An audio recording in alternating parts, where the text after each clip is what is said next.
Oh, wow. Well, I had a cousin. She passed away when she was only 40 years old. Her name was Marjorie Gross. She was one of the first female stand-up comedians in Canada.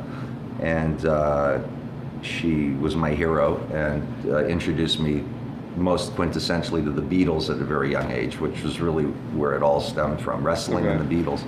And she ended up, she wrote for Seinfeld, she wrote 4 Seinfeld episodes. She sort of did stand-up, went as sort of far as you could go without blowing up to being a big superstar, and then she became a writer. And she was a script doctor, and she worked on Square Pegs, which was Sarah Jessica Parker's first show, and she worked for Gary Shandling on the Larry Sanders Show. She worked for Bob Newhart, and you know, so small shit.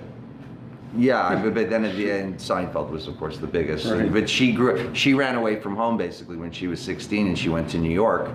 And she was a comedy freak. Is this your mom's sister or your dad's sister? No, this is my cousin. Oh, so I thought you said your aunt. It's my mom's father's daughter. Okay.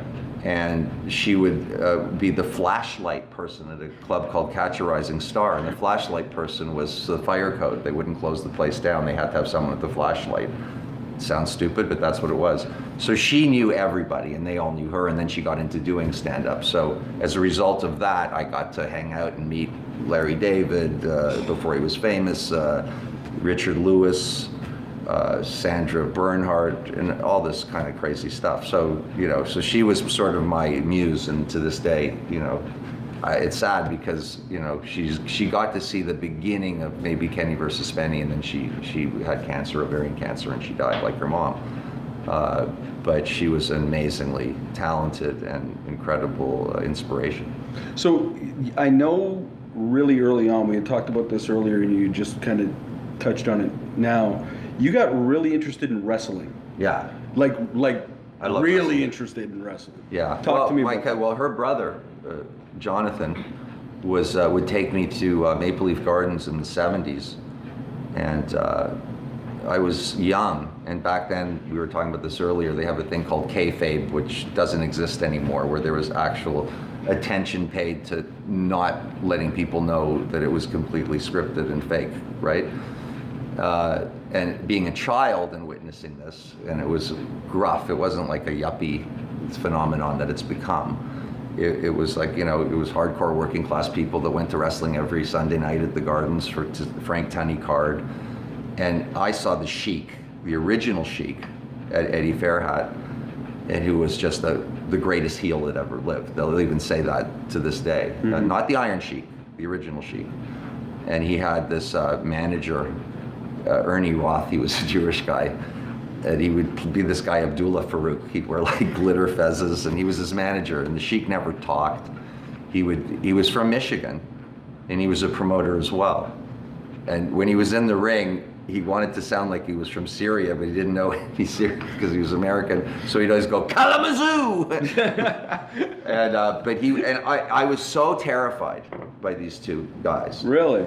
But it was theater, and I sensed that too, right? So I loved it. I loved the violence. I loved the blood. I loved the and you'd see there was a lot live. of comedy too. This wasn't on TV. No, this was live. Yeah, it was on TV, and I watched it all on TV. Okay. It's changed so much, wrestling, and it's so popular now. Back then, it really wasn't.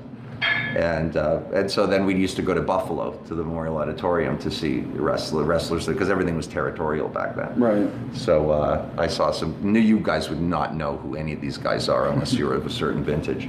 But yeah, I still love wrestling, and I participate in wrestling, believe it or not. I did on Kenny versus Spenny, we did one show, but I do like independent shows where I'm there more for comic relief than for wrestling.